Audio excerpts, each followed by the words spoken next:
Okay, people have been asking for my opinion of the events that are going to happen tonight when SmackDown airs on Sci-Fi and then onto Sky Sports.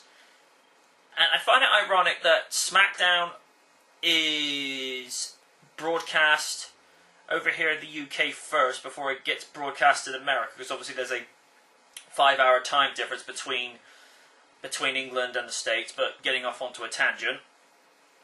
Everyone knows last Sunday, Christian, Edge's on-screen brother, finally won the big one when he became the World Heavyweight Champion by defeating Alberto Del Rio at Extreme Rules in a ladder match. Now, I was happy because not just for character purposes, but for the story, this was good for business. And I know there's going to be a bunch of naysayers out there that think Christian is nothing more than a mid-card wrestler, but I think I need to say this for people. There's another great superstar and Hall of Famer who was thought of being nothing more than a mid-card wrestler, and yet in 1997, that said mid-card wrestler elevated himself to main event status. And if you don't know who I'm talking about, then then you need help. But people who do know what I'm talking about, 4 words: Stone Cold Steve Austin. And for Christian, I honestly think, I don't think I know that he's main event material. TNA obviously thought well enough of him for him to be a 3-time World Heavyweight Champion in their promotion. Granted, TNA is not doing as well as WWE, but from what I understand, WWE's got its own problems. But, getting to the matter at hand, Christian is World Champion, very happy, and then 2 days later on the tapings for SmackDown on Tuesday night, he is dethroned after 2 days as champion against Randy Orton. Now, I'm not going to take anything away from Orton. He's a true, tried and tested wrestling pedigree thoroughbred.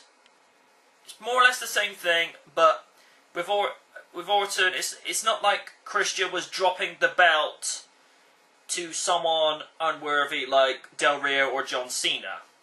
Yeah, I went there. Deal with it.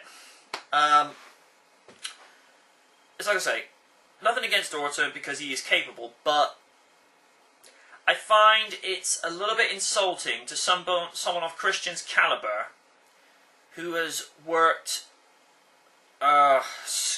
kicked, clawed, and scrapped his way to the top for the better part of a decade, only to get dethroned only after 2 days. Now, if it's a case of Christian has got another injury that's coming up, then you can understand why he's being dethroned. But it still looks a bit insulting on paper that they make this huge build-up to have Christian carry the SmackDown promotion on his back as their champion, and then he's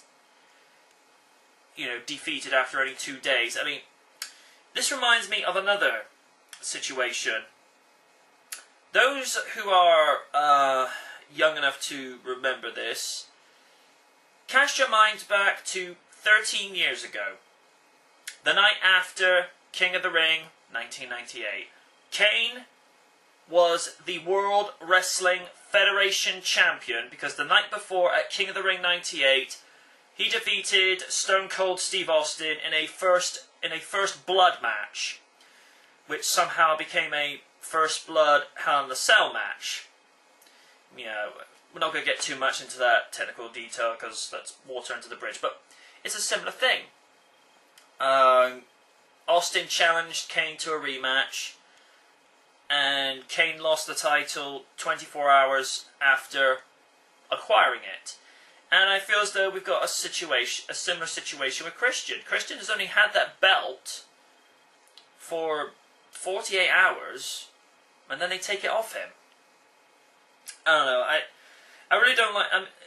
I really don't like this policy where WWE go and make this effort to push fresh talent or talent that they haven't used in a way before, and then they put them down just like that, just so that they can focus on Orton or Cena again. Now, again, I'm not taking anything away from Orton because he is actually that good. But then you look on the side of Raw and it's like, you're pushing John Cena. I'm not going to get too much into the whole anti-Cena movement thing, because that thing's been beaten to death more times than I could care to count.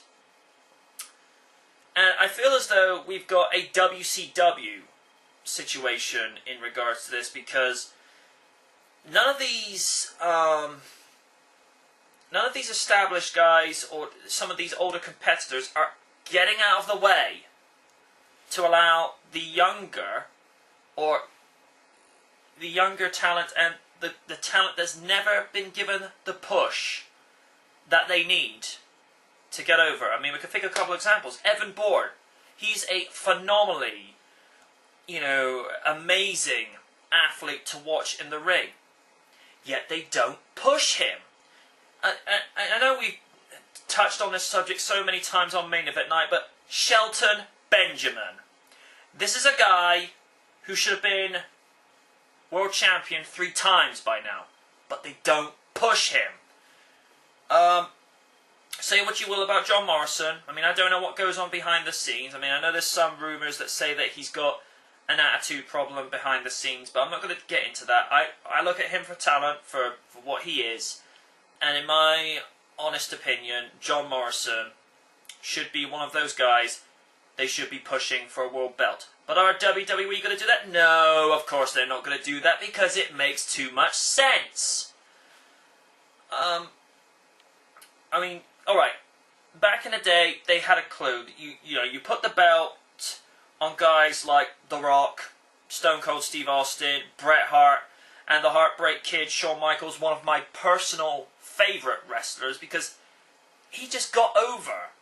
You could argue he was a little bit arrogant back in the day, he was flamboyant, but you take that, and then you look at what he left in the ring, it's like, wow.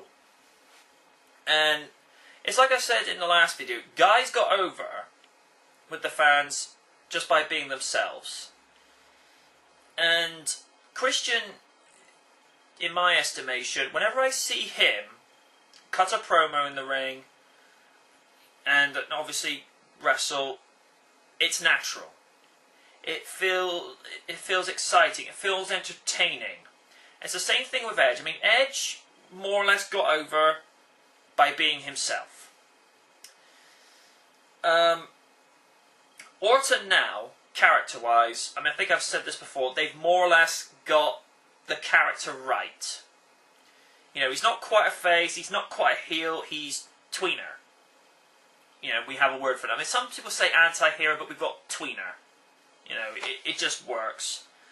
But, I mean, I would have done a nostalgic critic reaction to Christian becoming world champion and then seeing Christian gets defeated 2 nights later, but I don't want to beat that internet joke / meme, call it what you will, to exhaustion, because you can get too much of a good thing. But yeah, to sum it up, I'm really disappointed in WWE for doing that, because if they really want to start bringing the numbers back, bringing the pay-per-view buy rates back. I mean, I don't know what their buy rates are like, but from what I've been hearing, it's not as good as it used to be. But then again, it goes back to the whole argument of it's not as good as the era of Attitude Days. But let's be honest here.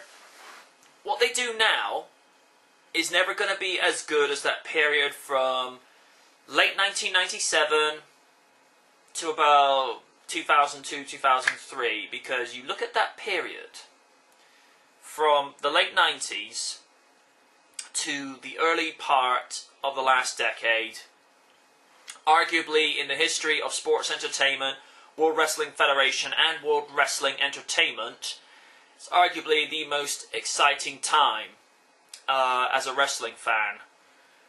And the irony is, in some cases, is that a lot of people are being feel like they're being pushed towards TNA because everything in WWE is not at a credible level of quality as it should be, that it's making people go over to TNA to what some people think in their own mind is even worse. An even worse product. Now, I've only seen clips and bits of TNA. I'm not going to go into it too much, but from what people tell me, it's not worth watching. And you get this... I think in terms of from what I've seen of TNA is they've got even less of a clue of what to do. Now, don't get me wrong. Eric Bischoff, as a promoter and as a guy who implemented a lot of the things that he did back in the day. Now, whether he actually came up with the ideas that he did in WWE as their general manager remains to be seen. But when he's got his head screwed on, he can produce gold. It's just that I don't feel putting him and Hogan in charge of TNA, whether it's script purposes or not, I don't think it's the best thing for business. Because I think something's got to change. You know, in both organizations. Because, again, only going by what I hear, nothing good is coming out of TNA. I mean, Jeff Hardy versus Sting. You know, need I say more? And here's the thing that I've been really wanting to get into towards WWE. What has happened to the numerous amount of title matches at WrestleMania? I mean, if I go into one particular segment, WrestleMania 18, you had the Undisputed title up for grabs, the tag titles, the Intercontinental, the European title, the Women's title, the Hardcore title. We are lucky now if we get more than 3 title matches at WrestleMania. I mean, I would have thought with the merging of the tag team titles would have produced something a little bit better in regards to the tag team divisions, but even then, they're not being pushed enough. I mean, Austin once said it himself, if you're not in this business to get one of those belts, then I really don't know why you're here. I mean, some athletes are there purely because they enjoy being there, but I do get this sense now that they're not pushing the belts enough.